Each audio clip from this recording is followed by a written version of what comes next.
আসসালামু আলাইকুম। FS politics টিভিতে আপনাদেরকে স্বাগতম। নির্বাচনের মাঠে হঠাৎ করেই আলোড়ন। ইএএসডির সাম্প্রতিক জনমত জরিপে এক নতুন বার্তা দিচ্ছে রাজনীতিতে। বড় অংশের ভোটার এখন ঝুঁকছে বিএনপির দিকে। কেন বিএনপির দিকে এত বড় অংশের সমর্থন বিএনপি দিকে যাচ্ছে? আপনি দেখেন বিএনপির জনপ্রিয়তা কি বেড়ে যাচ্ছে? এখন এই সব প্রশ্ন নিয়ে মানুষের ভিতরে বিরাজ করছে। একের পর এক যখন জরিপ নির্বাচনের পর থেকেই বা নির্বাচনের ঘোষণার পর থেকে তার আগে থেকেই একের পর এক যখন বাংলাদেশের বিভিন্ন সংস্থা তারা জরিপ করছে, সেই প্রতিটি জরিপেই উঠে আসছে নানা রকমের তথ্য এবং সবসময় প্রতিটাতেই আমরা দেখতে পাচ্ছি বিএনপি অনেক ব্যবধানে এগিয়ে। জামাত ইসলাম, এনসিপি এবং আওয়ামী লীগ তাদেরকে নিয়েও যে বারবার যে জরিপ করা হয়েছে সেই জরিপে তারা অনেক এগিয়ে আছে। বিএনপি 70%, জামাত ইসলাম 19% এবং এনসিপিকে 2.6% মানুষ ভোট দিতে চায়। দেখেন এত পরিমাণ, এত ভোটে এগিয়ে বর্তমানে বিএনপি কেন এত জনপ্রিয়তা বেড়ে যাচ্ছে? অনেকে অনেক ধরনের মন্তব্য করেন। আপনি দেখেন আমরা একটা কথাই আগেই বলেছিলাম যে তারেক রহমান যখন বাংলাদেশে আসবে, আসার পরে বিএনপির আরেকটা জোয়ার আসবে। বিএনপিকে যখন চাঁদাবাজ আখ্যায়িত করে বিভিন্ন দোষারোপ করে বিভিন্ন সমস্যা হলে সেটা বিএনপির নামে যখন করা হয় তখনই কিন্তু তাদের জনপ্রিয়তা বেড়ে যায়। যখন জামাত ইসলাম আমরা দেখেছি যে তাদের একটু জনপ্রিয়তা বেড়ে গিয়েছিল এবং বিএনপির নামে বিভিন্ন বদনাম সৃষ্টি করছে, চাঁদাবাজ ধান্দাবাজ অনেক কিছু বলে বিএনপিকে কোণঠাসা করার চেষ্টা করেছিল। কিন্তু তখন বিএনপিকে বিভিন্নভাবে প্রতিবাদ করে এবং যাতে তারা আগামীতে বিজয়ী হয়ে সরকার গঠন করতে পারে এরকম কিন্তু তাদের আলোচনা ছিল।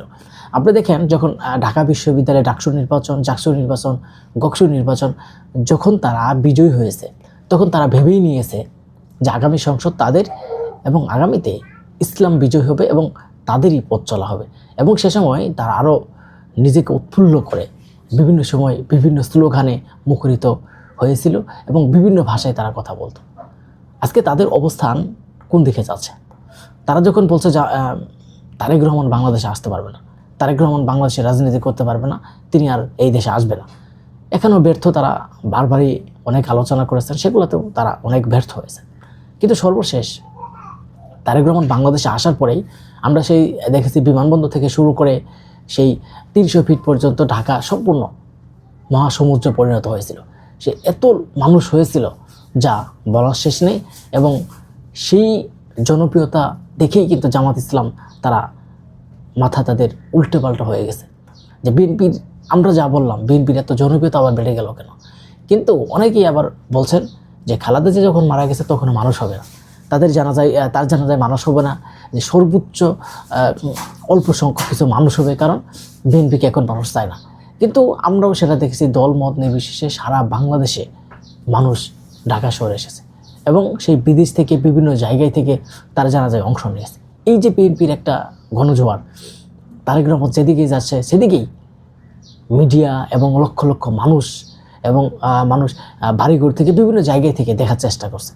এই যে বিএনপির একটা জনপ্রিয়তা, সেই জনপ্রিয়তা দেখে এনসিপি তারা বারবার বলছে নির্বাচনে আইন ভঙ্গ হচ্ছে, এটা হচ্ছে ওটা হচ্ছে, বিভিন্ন ইস্যু নিয়ে তারা কথা বলছে। তারা যখন দেখছে যে জনপ্রিয়তা আসলে বিএনপির দিকেই চলে যাচ্ছে এবং বিএনপিকেই, যেহেতু বিএনপি একটা বড় রাজনৈতিক দল এবং বিএনপির দিকে মানুষ এখন সমর্থন জানাচ্ছে এবং আগামী যে দেশ গঠনের পরিকল্পনা সেটা বিএনপির হাতেই হতে পারে, এরকম তারা বুঝে কিন্তু তারা তাদের অবস্থান কিন্তু পরিষ্কার করতে পারছে। তারা নিজেদের মধ্যে কিন্তু বুঝতে পারছে যে তাদের অবস্থাটা কী। এখন তারা যখন জামাতের সাথে জোট করেছে এবং জামাতের সাথেও সেই সমঝোতা করার পরেও তারা এখন দিশাহারা, কারণ তাদের নেতাকর্মীদের ভিতরেও একটা আপনার দল ছাড়া হিড়িক চলে গেছে এবং জামাতে ইসলাম তাদের জোট সঙ্গী নিয়ে এখনও চূড়ান্ত সিদ্ধান্ত পৌঁছাতে পারেনি। যেখানে বিএনপি তার 15 থেকে 20টি আসন তাদের শরিকদের দিচ্ছে এবং তারা এমনভাবে এগিয়ে যাচ্ছে তাদের কৌশল রাজনীতির এবং প্রতিটা ধাপেই, এবং মানুষকে কীভাবে ভালোবাসা দিতে হবে, মানুষের পাশে কীভাবে থাকতে হবে, এরকম নানার প্রতিশ্রুতি, নানার প্রতিবন্ধকতা পেরিয়ে তারা কিন্তু একটা আগামীর বিজয়ের সিনে নিয়ে আসবে, এমনই কিন্তু তাদের একটা সম্ভাবনা রয়েছে। কিন্তু আমরা অন্যদিকে এই জামাত ইসলামের তাদের জোট সঙ্গী নিয়ে এখনও তারা সেই পরিকল্পনা শেষ করতে পারেনি। কারণ জামাত ইসলাম কেন পারবে? জামাত ইসলাম তো বরাবরই তারা বিএনপি বা অন্য কোনো দলের সাথে জোট করেছে। তারা তো নিজেরা এরকম কোনো বড় দল হিসেবে কখনো আসেনি, এবং কখনো এরকম অন্য অন্য দলকে নিয়ে তারা জোট করেনি যেগুলো তাদের অভিজ্ঞতা নাই। আপনি জানেন প্রতিটা জিনিসেরই একটা অভিজ্ঞতা লাগে। অভিজ্ঞতা যদি নাই হয় তাহলে কিন্তু আসলে কোনো কিছু হয় না। এই তাদের যেই অভিজ্ঞতাটা সেটাই নাই, কারণ সেটা তাদের জোট নিয়ে এখনও তাদের ভিতরে একটা সংকট দেখা দিয়েছে। যেই কারণে আমরা দেখতে পাচ্ছি যে মানুষ এখন বুঝতে পারছে যে আসলে নিরাপদ এবং আগামী সরকার হয়তো তারেক রহমানই হতে পারে।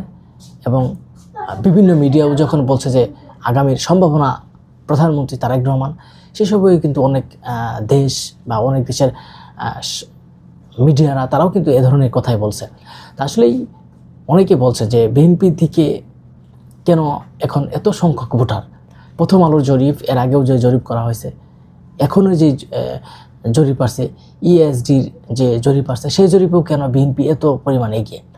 আমরা জানি যে মানুষ এখন গ্রামে শহরে বিভিন্ন জায়গায় মানুষ ভাবছে যে আগামী দেশ সেটা সম্ভাবনা একটা হিসাব মানুষ করে যে আমরা এখন যে পরিস্থিতি দেখতে পাচ্ছি এর ভিতরে হয়তো বিএনপি আগামীতে ক্ষমতা যাবে। কেননা যে জামাত ইসলাম তারা অনেকবার নির্বাচন করেও 50টি আসন পায় নাই, তো হঠাৎ করেই 200 বা 300 আসন তারা পেয়ে যাবে বিষয়টা কিন্তু এমন না।